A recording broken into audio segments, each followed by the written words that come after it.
Hi, Dane. Welcome onto the cast. Thank you so much for being here. It's such an honor to have you. My first question for you, Dane, you are really experienced in the insurance industry. Let's start off with your story first. How did your post-secondary experience lead you to where you are today? Thank you, Alina, for having me on the podcast. Got to check out a number of them today. Big fan. Just love the way it's laid out and love what your organization is doing altogether. So kudos on everything you're doing. Yeah, so my educational background started at UBC, did a program called Urban Planning with a minor in environmental sustainability. That was about 12 years ago. I will say I never really followed any sort of career trajectory in that field. Interestingly enough, it has really nothing to do with what I'm doing today, but there's always things you'll take away from any sort of university experience. Learned a lot. I think just sort of taking a general arts program like that really does shape you professionally. I think it does start to at least carve out or realize what your work ethic can be. Following that, took some time off, traveled, and then went to the British Columbia Institute of Technology, so BCIT. Most Canadian provinces have something equivalent to that.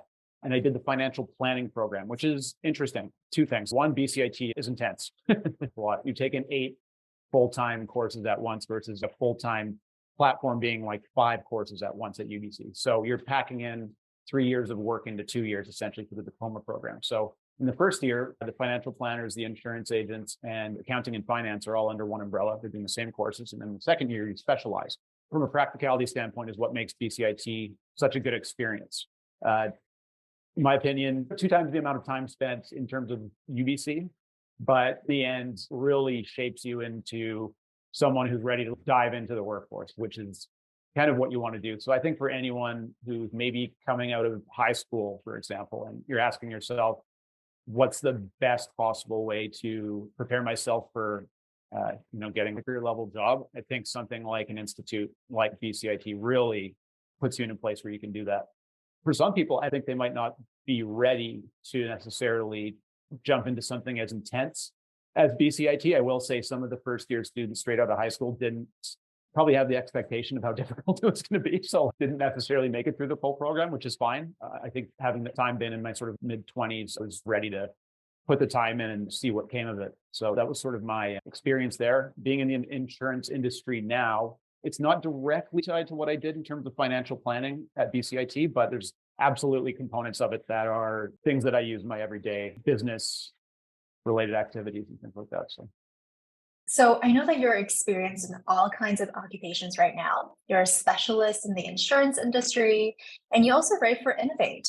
Can you share with us your thoughts on what inspires you to try out new career paths and new opportunities? Yeah, that's a fun question. I would say if you're asking this exact question 2 or 3 years ago, I would have just been sort of all in the insurance world. I wasn't so much looking for things I could do on the side that aren't necessarily the financial incentive. Like what I'm doing with the Innovate book is, and just for slight background for those listening, is co-publishing a book called Innovate Vancouver. And the Innovate series is sort of a flagship product of the Global Village publishing world. And they're in about 50 cities now. And in each city, what they'll do is spotlight 100 companies doing innovative things. To be honest, something much like Illuminate's doing now, I'd consider that absolutely to be innovative. So our job there with the publishing companies to highlight these companies and shine a spotlight on them. So that was something, to be honest, that just came by chance. I do like to do a lot of networking outside of just the regular day-to-day insurance things. And whether some of it leads to insurance business or not, whatever, I think I'm more one just to love getting out, meeting people and hearing their story. I think that's a really big part of what that is. And with the Innovate piece, I think if you're able to find a situation, when I say situation, a job or a company, or even for lack of a better term, maybe it's an old school term, but like a boss who is open to you being able to sort of do something on the side and allow you to pursue passion projects that aren't necessarily related to what your day job is and paying the bills, I think that's someone you should probably stick with. And I will say for any companies that sort of senior leaderships or superiors at your office or within the executive team, et cetera, if they're not open to you being able to pursue those things, they'll probably fall behind because what we see now is a lot of companies, especially in the startup world. That's one of the biggest things. Go after your passion, do your side hustle, put in your time at work. But if you have other things you like to do, absolutely chase your dreams. If you have an idea for like a cool company and you want to start working at that on the side, Most companies these days, and again, especially in the tech startup world, are very supportive of that. I think that's very important to explore your passion. Nowadays, everyone has so many different interests, even outside of work. So I definitely agree with you. I think in my early career, I had a fantastic boss at Deloitte who allowed me to explore Illuminate while working at Deloitte. And I think I am forever grateful for that because it gave me the dream life that I have today. Yeah, in the end, you could imagine some bosses are potentially like, oh, well, what if this really takes off and they're gone? Well, nothing you can do about that, I guess, but you have to let people explore. If you sort of limit their ability to explore their passions, then they're probably not going to be very happy wherever they are, right? So you need the opportunity to at least do that. Exactly. And their performance is going to go down. It's not Yeah. good for the culture. Yeah. Resentment is going to start building. Tension is going to start building. It's just Yeah. not that great for the culture overall. So, landing a job is becoming increasingly more competitive in today's market, especially given the economic climate that we're in. What are some tips you can give to new graduates, especially who are trying to get a job? Yeah. So there definitely are a few things that come to mind. Again, this is from, I think just I'm taking from my experience having, worked in a sort of career level job for a while now. And I think looking back, if it was like a younger me sort of thing, I would say use your network is it's probably the most obvious one.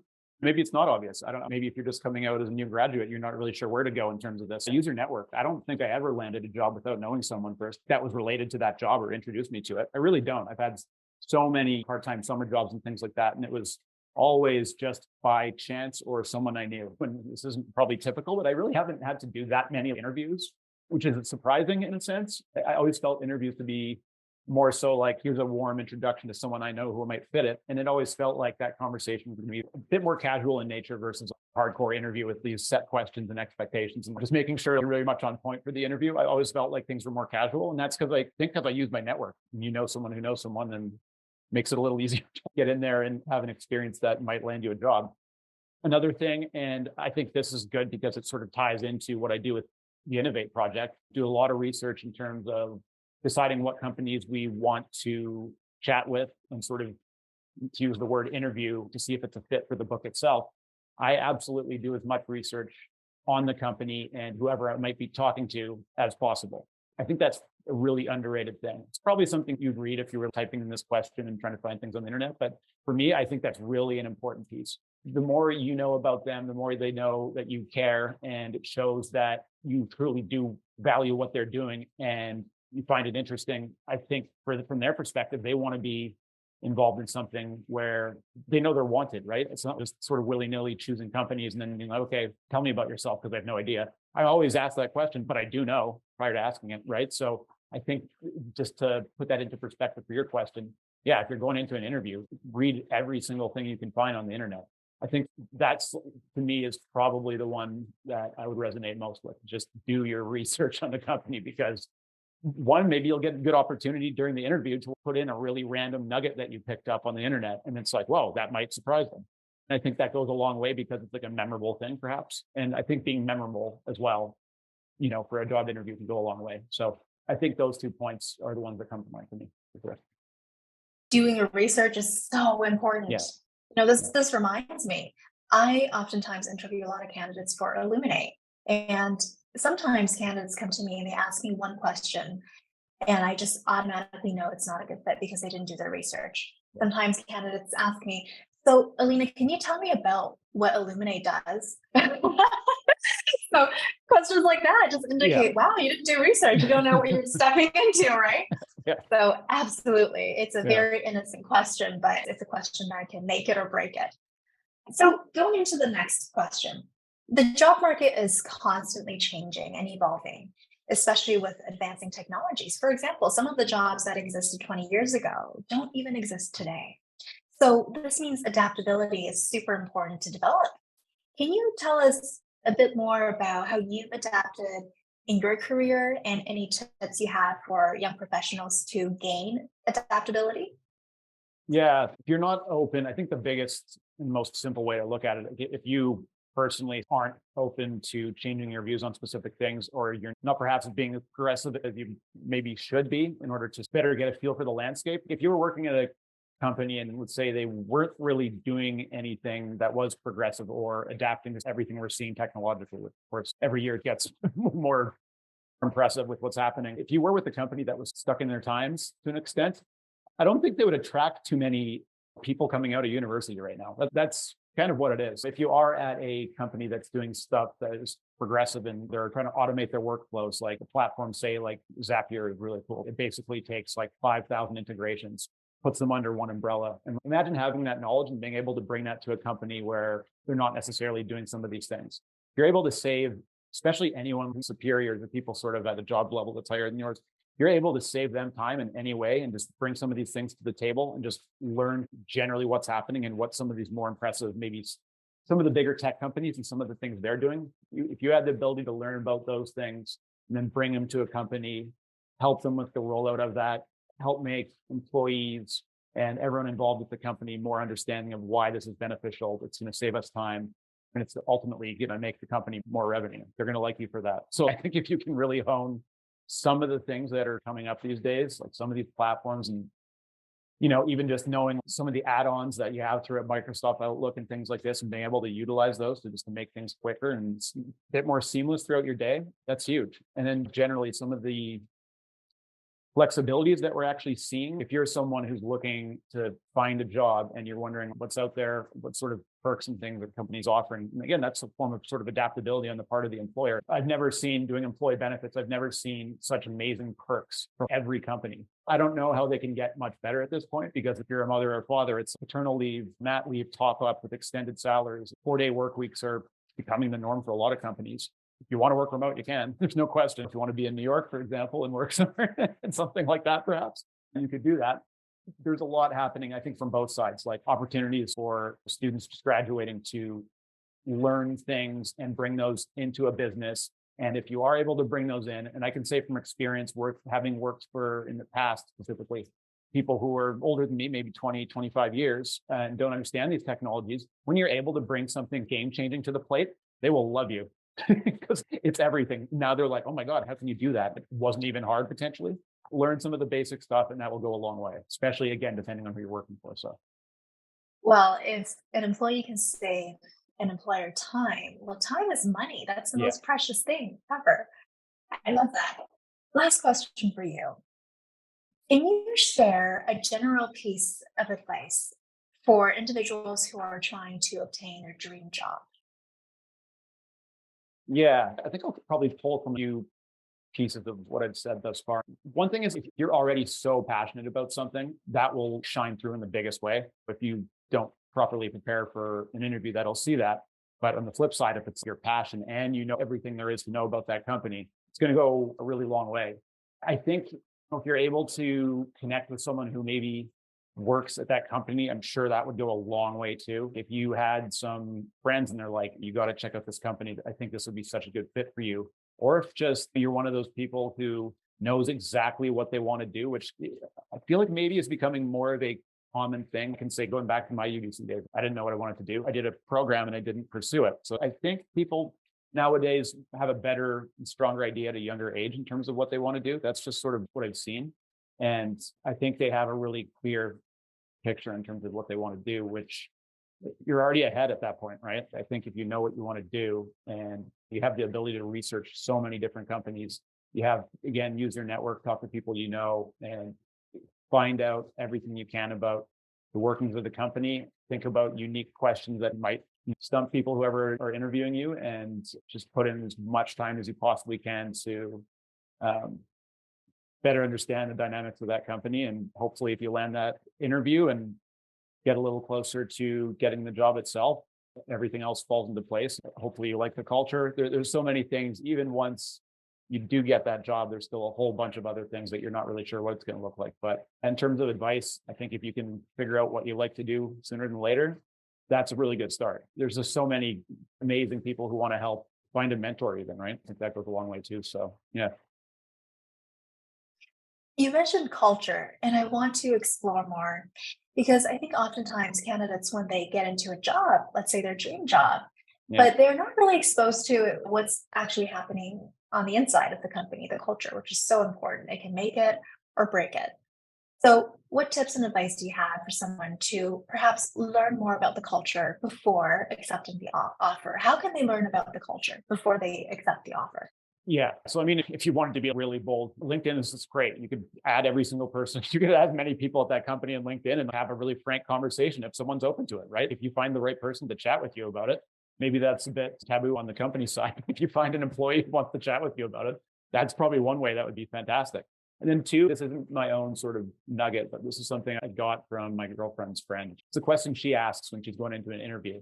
And it went something like this. It's like, if you were to walk in at lunch hour into your office, if I looked around, what would I see? What would people be doing at lunch hour? What would be, would be huddling in the kitchen, chatting? Would they be taking breaks? Would they be eating at their desk?